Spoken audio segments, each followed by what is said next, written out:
So what I like to do is I actually would like to start with a question. You came here for a number of reasons. What's the primary reason you're here? Anybody? Why are you here? Sell stuff to millennials. Good. Okay.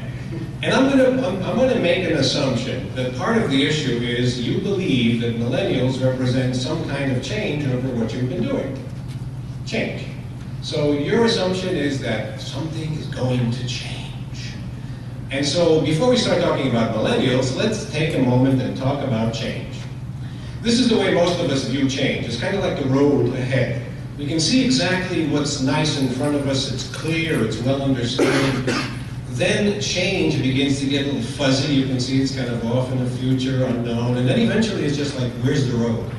Where's the road? What's going on? So one of the things we're going to give you today is a better understanding of change, so you'll be at greater peace with the whole idea of change. Change, for some people, is kind of the pendulum approach. Things go back and forth and back and forth and back and forth. Very easy, just wait for things to come back. Have you noticed that that doesn't quite do the trick, doesn't quite explain what's going on? All right, let's try another model. Another model for change is kind of the clock face. You know, what goes around comes around. Eventually things go right back to where they were.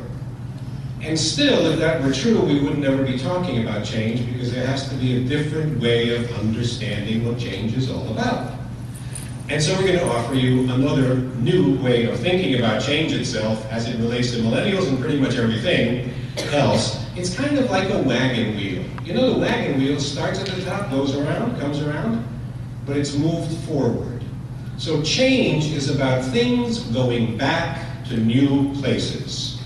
Think about that a moment. There's a familiarity about almost anything. I'm a great student of history, and one of the things that you learn when you study history is things go back to new places. And when it comes to understanding millennials, that's a very good and important lesson, as you will shortly see.